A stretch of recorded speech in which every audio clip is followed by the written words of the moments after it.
Bene data ndanezerewe no kuba hano imbere yanyu kugira ngo dusangire ijambo ry'Imana.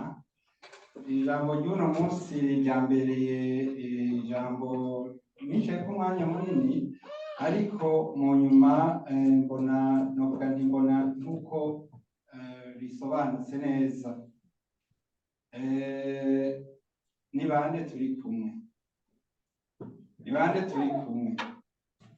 Reka duhere ku nkuru kuko turaza kugendagenda muri Bibiliya. Duhere ku nkuru ya Rusi. Musome mu gitabo ca Rusi nyene igice ca mbere. Ntagira ukidusomera. Igitabo ca Rusi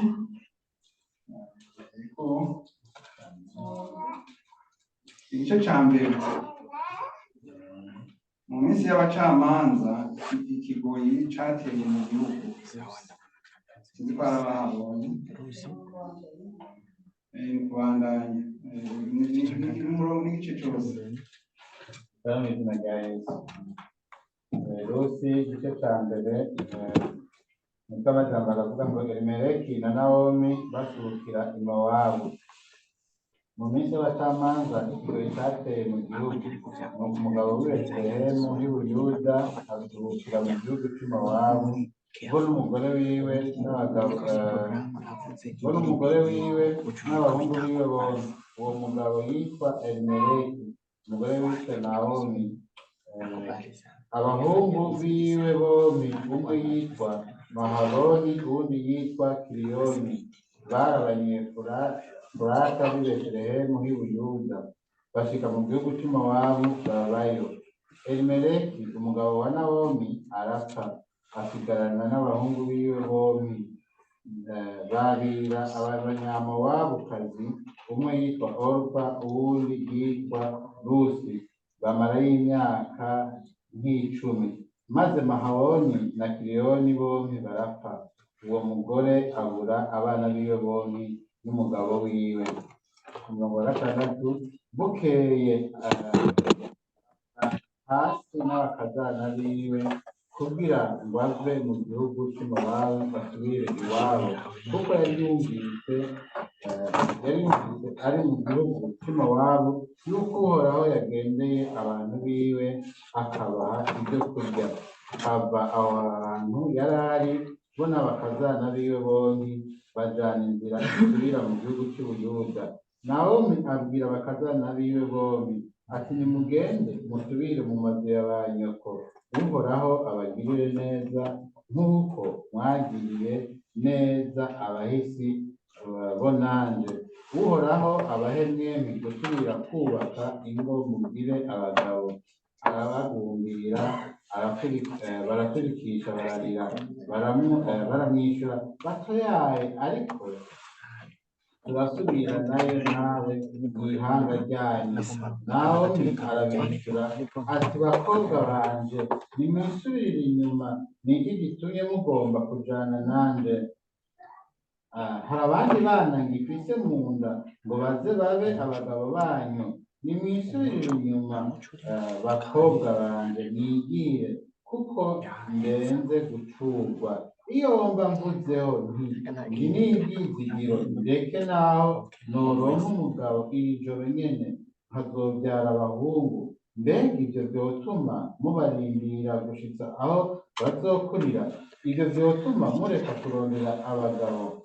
Vyoye kuba bityo, bakobwa banje, kuko muntera akagombe, kuko ukuboko k'Uhoraho kwaramburiye kundwanya. Barongera baraturikisha, bararira. Orpa agumbira nyinabukwe, ariko Rusi we amugumako akamaramata. Nawomi aravuga ati, raba mugenzi wawe asubiye mu b'iwabo no ku mana yabo, nawe subirayo ukurikire mugenzi wawe. Rusi aramwishyura ati, reka kunyinginga kuguheba no gusubira inyuma ngo noye kugukurikira, kuko aho uzoja ariho nzoja, kandi aho uzorara ariho nzorara. Ihanga ryanyu niryo rizoba ihanga ryacu, Imana yawe niyo izoba Imana yanje. Ariko aho uzogwa niho nzogwa, bahampambe. Uhoraho arakabimanira, kandi birushirije ninagira ikizontandukanye nawe atari urupfu. Nawo mabonye yuko amaramaze kujana nawe aca arahora. Nuko bombi barajana kurinda bashika i Betelehemu. Nuko rero murakoze nawe ugeza ngaho. Iyi nkuru ngira benshi bashobora kwibaza ati ni kubera ikiri no muri Bibiliya. Urumva wari umuryango wahunze inzara, umugabo yitwa Elimeleki, hanyuma barahunga inzara, akaba yari afite abahungu babiri. Bashitse muri iyo ntara ya kure barongora abakobwa bava muri iyo ntara. Hanyuma rero umugabo arapfa, Elimeleki arapfa, abahungu biwe barapfa, nta n'umwe yabyaye. Bagera rero aho yumva inkuru, uwo Naomi aravuga ati reka asubire mu gihugu iwacu. Bakazana biwe bati reka tujane. Arababwira ati mbega none ubona nkibamariye iki jewe ko abahungu banje nari mfise bapfuye, none nimwisubire hariya muzokubaka izanyu muronke mugire izindi manza, musubire mugire ingo mubeho. Umwe aravyiyumvira, nawe nyene yari yafashe urugendo, mugabo aravyumva ati ko ndekuye reka nigiye. Aramusezera neza, bavanye neza, asubira iwabo. Ariko uyu munsi aravuga ati oya, aho uzoja niho nzoja. Ngira ngo mwese muramaze gufata ingingo. Ni byiza ko umuntu imbere yo gufata ingingo avuga ati mfashe ingingo ku muntu mbona yuko abantu barahinduka, nibyo, ariko gufasha ingingo ku muntu nyamuntu aragushikana ahantu. Uyu rero yakurikiye inabukwe. Iyi nkuru muyikurikiranye musanga ari inkuru y'igitangaza. Yasubiye mu gihugu iwabo wa inabukwe. Ashitseyo hariho ibintu by'amategeko byo kuvuga yuko hagize umunyamuryango umwe hari abantu bakurikirana, umunyamuryango ashobora gusubira nogira kugwiza uwo muryango. Byarashoboka. Icabaye niki? Icabaye nuko uwo Naomi, uwo mukazana wa Naomi, Rusi, yararushe aronka umugabo wo mu muryango w'umugabo wiwe. Hanyuma uwo aramucura abyara umwana yitwa Obedi. Uwo Rusi yari umunyamowabe, ntiyari umunyamowabu, ntiyari mu bwoko bwa Bisirayeli. Ariko amaze kubaka n'uyo baravyaye umwana yitwa Obedi. Uwo mwana Obedi niwe se wa Isayi. Isayi nawe ninde? Niwe se w'umwami Dawidi. Mukaba muzi yuko kuntu Yesu yavutse kuri uwo murongo. Mwumve igitangaza Imana yamukoreye. Uwo turi kumwe ninde? No mwishengero nuko uwo turi kumwe hariho abahagaze imbere y'abantu bariko babajana ahatariho. Ntabono babwira ngo ni banaka, ariko ibihe turimo murabibona, abantu bariko bariyegeranya mu bintu binini byagutse bigize gute. Iyi nzira twebwe twahisemo ni inzira yagameweze mwiki ifunganye, kandi ngo ni bake bayibona. Ubu hari ibintu byo kubaka izina, hariho abantu bubatse amazina. Uvuze uti naka ariko twebwe sivyo turimo. Ntituri kubaka izina, oya, ntituri kubaka izina. Dutwaye idarapo ya Kristo, idarapo ya Kristo gusa. Pawulo ati nta kindi naje kurondera muri mwebwe atari amaraso, atari izina gusa. Yesu Kristo yabambwe niwe ndabaronderamo. Rero turi kumwe nande. Yesu baramubajije ico kibazo bati, Yesu urabona mama nabashikawe n'abarumuntawe bari ngaho hanze kandi bamuze n'ibikorwa ariko arakora ngo baje kukuramutsa ati muvuze ngwiki uwo tuvukana abakora ubugombe bw'Imana nibo barumunanje nibo bashikanje nibo mama wani Yesu yishuye Yesu yarishuye ico kibazo hari n'ahandi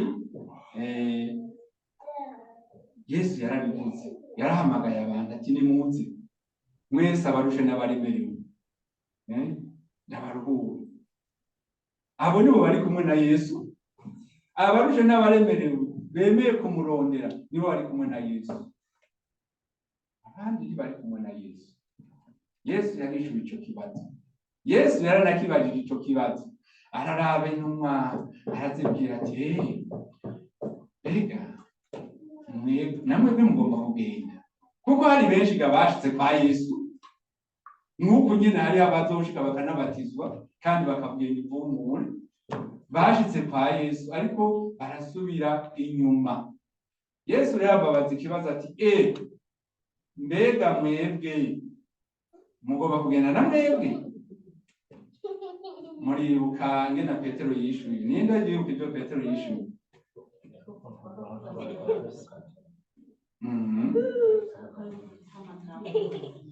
none twobuheba tukaja hehe ko ari wowe ufise amajambo y'ubuzima turi kumwe n'abandi turi kumwe n'abatubwira amajambo y'ubuzima canke zibo turi kumwe kuko ibi bintu nta micanganye irimwo mbega mwebwe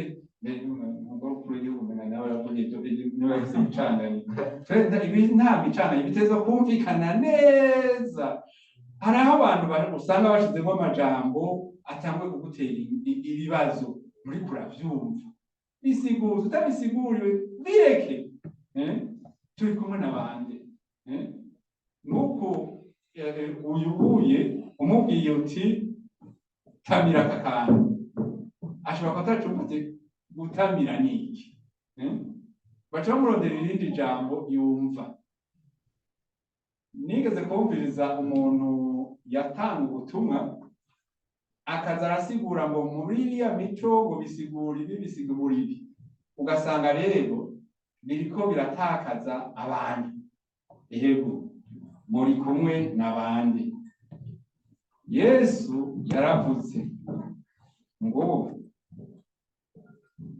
aho babiri canke batatu bazoba bakoraniye mu izina ryanje nzoba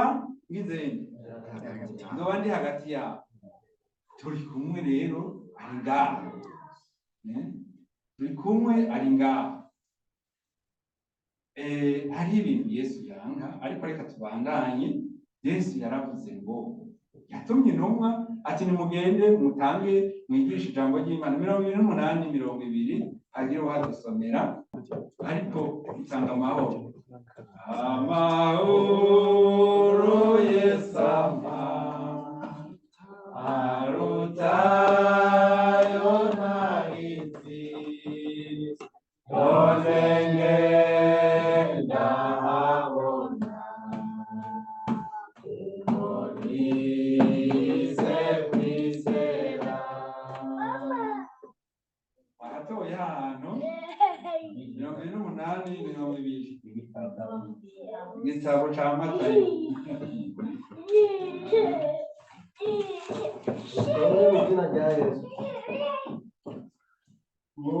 mubigishe kwitondera ibyo nabageze byose mwumve ndi kumwe namwe iminsi yose gushika umuhero w'isi amen turi kumwe nande nico kibazo turiko naronse ibice byinshi tube twibaza turi kumwe nande yavuze ngo azokwama ari kumwe nawe kubera turiko dukora ibyo yadutumye ari kumwe natwe rero nitwogira inuze nitwogira ikibazo hari n'ahandi yavuze ngo sinzobasiga nk'imfuvyi nzoza kuri mwebwe nihagira unkunda azokwitondera ijambo ryanje kandi data azomukunda maze tuzoza tubane nawe ibi biri muri Yohana 14:28 kuva kuri 18 na 20 turi kumwe nande. Aho duhagaze dutegerezwa kumenya ngo Yesu turi kumwe, kandi uwo turi kumwe yiwe yabitubwiye ko ari kumwe natwe. Imana yagiye ibwira Aburahamu, ibwira Isaki, ibwira Yakobo, ibwira na ba Dawidi n'abandi na ba Yosuwa ati nzobana nawe. Wewe none uriyumva yuko yavuze ngo nzobana nawe? Hariho abandi turi kumwe. Elisa, intambara yateye, ibisoda bikomeye by'ibihangange by'ibiparakomando biri ngaho n'ibifaro n'ibintu bikomeye. Umusore yari kumwe na Elisa atangura kugira ubwoba, turi kumwe nawe, turapfuye, murabizi kundusha. Hanyuma Elisa aramwishura ati ntacyo utinya. Aha biri turi mu bami ba kabiri 6:16-18.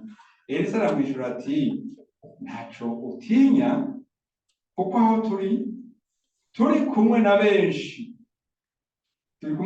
abo turi kumwe ari benshi kuruta abari kumwe nabo. Maze Elisa arasenga, Uhoraho ndakwinginze umuhumura amaso arabe. Uwo musore araraba, abona umusozi wuzuye ko amafarasi n'imikogote by'umuriro bikikije Elisa. Hariho iri jambo bavuga ryanditse muri Bibiliya rivuga ngo abamarayika b'Uhoraho bashagaje kububaha Imana. Les anges ont été un camp autour de ceux qui craignent Dieu. Abamarayika n'abakozi b'Imana, ariko Imana iri hagati yacu, iri kumwe natwe. Aha rero turi ngaho, Imana iri kumwe natwe n'ingabo zayo ziri hano. None hari ubwa twabadije nta n'udukomakoma. Imana iri kumwe natwe.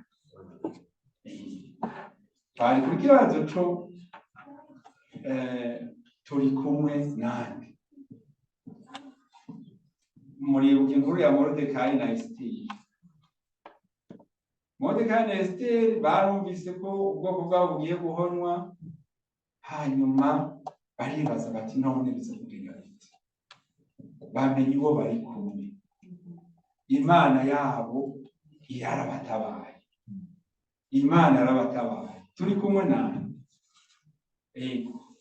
Nukuvuga ubwa mbere byatanguye umenga turi kumwe n'umuntu yari Rusi, yari kumwe n'abakazana biwe. Ariko navyo noneho rero Rusi naho kumwe atigeze afata mikoro, yabaye umurongozi, yabaye Imana yabashize imbere ngo bamukurikire. Hanyuma mugabo nticabaye cyo gusa, nuko yari yaragororokeye Imana, kandi bari barabimubonyemo abakazana biwe. Nico gituma avuze ati dusubire inyuma. Baragiye bageze mu nzira ati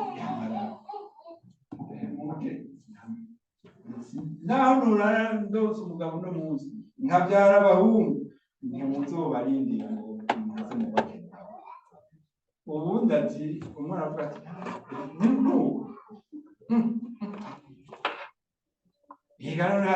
nayo nasanga hari ubundi, ariko aravuga ati none ubu nubona ko byabaye nabi, none gute? Orupa nguyu aragiye, kandi ntitwomukubira. Ariko rero muri inzira turimo kirazira gusubira inyuma. Dufise amabarabara meza hano i Burayi, amabarabara yitwa autoroute. Mw'ibarabara autoroute kirazira gusubira inyuma. Mw'ibarabara autoroute kirazira gukatiramo gusubira inyuma. Oya, wapfuye. naha muri by'agakiza nuku wagiye rero hari we bavuga ati none yamara ni wabona kandi barakunda kubibwira sinzi ko bagira abakunda usanga n'abagabo babwira ati basi ukazabona biranse je kumya usore sukaruka cyangwa basi ugasanga asindiye mu telefone yibereye muri telefone akazara ariko bizagaturumuka ari cyangwa ariko reka tubandane turi kumwe nande nico kibazo turi kumwe nande yego turi benshi ariko tugize umubiri umwe niko mu Baroma 12 avuga 15 turi benshi ariko tugize umubiri umwe wa Kristo muri Kristo yego mu mubiri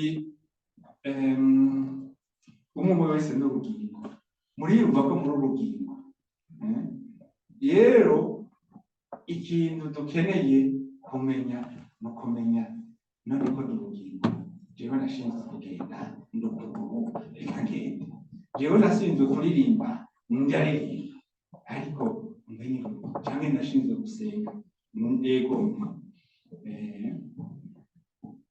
nababwiye Yesu yarabajije ati